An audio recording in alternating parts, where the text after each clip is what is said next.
Bom dia, você que está nos acompanhando pelo canal IBE Fortaleza, receba um cordial abraço nesse momento.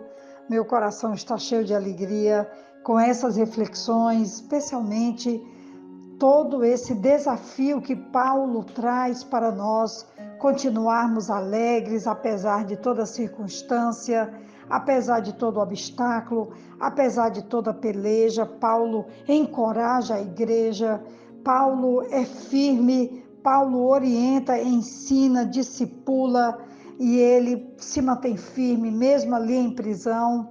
Ele encoraja a igreja a permanecer firme, alegre e esperando realmente o melhor do Senhor. Hoje, quem nos inspira é o capítulo 3 de Filipenses, a partir do versículo 1, e eu vou estar lendo alguns versículos quando ele diz assim: Quanto ao mais, meus irmãos, alegrem-se no Senhor. Escrever de novo as mesmas coisas não é um problema para mim, e é segurança para vocês. Cuidado com os cães, cuidado com os maus obreiros, cuidado com a falsa circuncisão, porque nós é que somos a circuncisão, nós que adoramos a Deus no Espírito e nos gloriamos em Cristo Jesus, e não confiamos na carne. É verdade que eu também poderia confiar na carne. Se alguém pensa que pode confiar na carne, eu ainda mais. Fui circuncidado no 8º dia, sou da linhagem de Israel, da tribo de Benjamim, hebreu de hebreus. Quanto à lei, eu era fariseu. Quanto ao zelo, perseguidor da igreja. Quanto à justiça que há na lei, irrepreensível. Mas o que para mim era lucro, isso considerei perda por causa de Cristo. Na verdade, considero tudo como perda por causa da sublimidade do conhecimento de Cristo Jesus, meu Senhor. Por causa dele, perdi todas as coisas e as considero como lixo para ganhar a Cristo e ser achado nele, não tendo justiça própria que procede da lei, mas aquela que é mediante a fé em Cristo, a justiça que procede de Deus, baseada na fé. Eu acabei de ler Filipenses 3, de 1 até o versículo 9. Como eu já citei anteriormente, Paulo continua firme, desafiando essa igreja a manter-se alegre no Senhor, mantendo a sua alegria, mesmo que as circunstâncias sejam contrárias. Ele mesmo dá exemplo ali, preso em Roma, mas ele anima essa igreja, ele desafia essa igreja a manter-se alegre, confiante, exultante no Deus Todo-Poderoso, porque a nossa alegria não depende das circunstâncias, mas depende de uma fé inabalável, uma confiança, uma dependência inabalável no Deus Todo-Poderoso.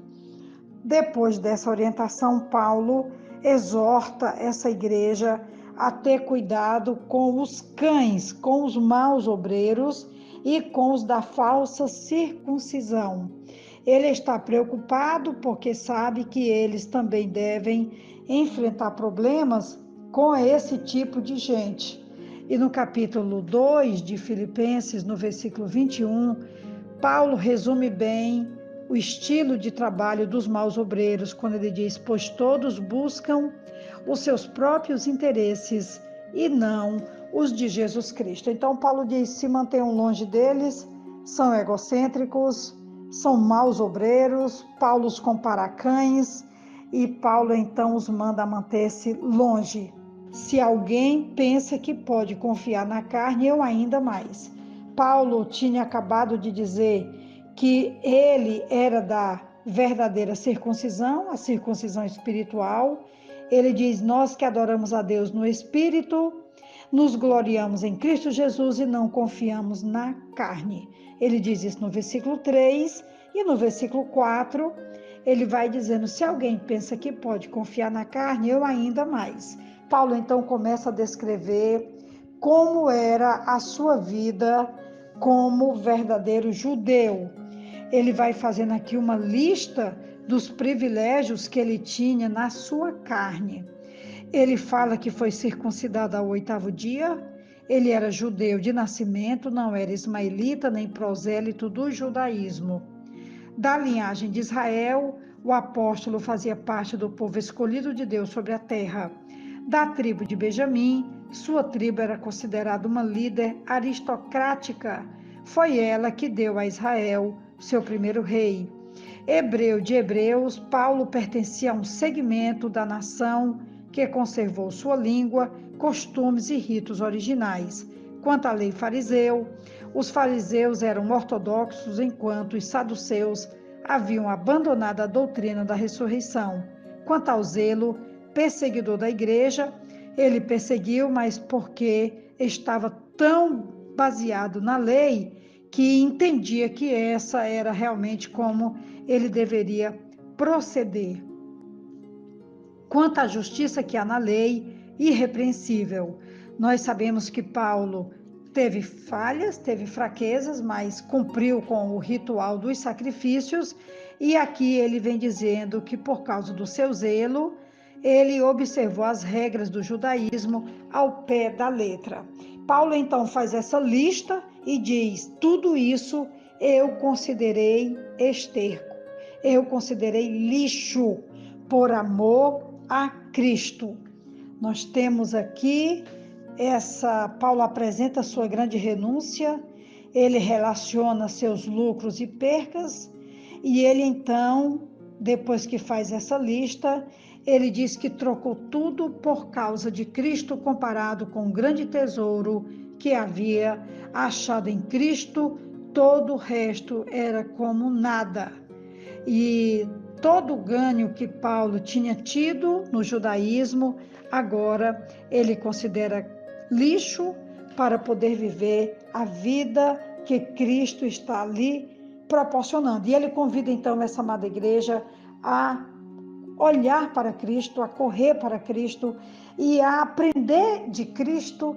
Que vida é essa que Paulo trocou para ter uma vida de sobremodo excelente? Mas o que para mim era lucro, como ele diz no versículo 7, fazendo aqui hoje uma atualização, essas coisas poderiam incluir hoje títulos, diplomas, cargos, legado evangélico, um currículo longo e impressionante, e tantas outras coisas mais, como riquezas, fama, poderes. Ele diz que tudo isso ele abriu mão para alcançar a Cristo, e ele então vai dizendo que considera tudo isso como perda. No livro devocional de Oswald Chambers, Tudo para Ele, ele diz a seguinte frase: tudo que tenho, tudo que sou e tudo que espero ser, uma entrega total e irrevogável ao Senhor para o engrandecimento do seu nome. Eu já caminho aqui para concluir o áudio dessa manhã, dizendo que nós temos vida sim, mas a nossa vida está em Cristo. Paulo fez uma grande escolha. Ele trocou uma glória morta por uma glória viva, que é a vida em Cristo. Nós também poderíamos ficar olhando para trás, para tantas conquistas, e olhar para frente e não termos nada. Nós renunciamos aquilo que poderia ser glória e alcançamos uma glória maior, caminhando e vivendo para a glória do Cristo de Nazaré. Esse é, pois, o desafio da nossa reflexão de hoje, e nós temos vida em Cristo, Cristo em nós, a esperança da glória. Que Deus nos abençoe e nos ajude a viver para o louvor da sua glória. Aqui quem vos fala é a pastora Betinha, da Igreja Batista Esperança, e essa é a reflexão que nos desafia, nos impulsiona e nos leva a vivermos uma vida feliz com Cristo, hoje e sempre. Amém.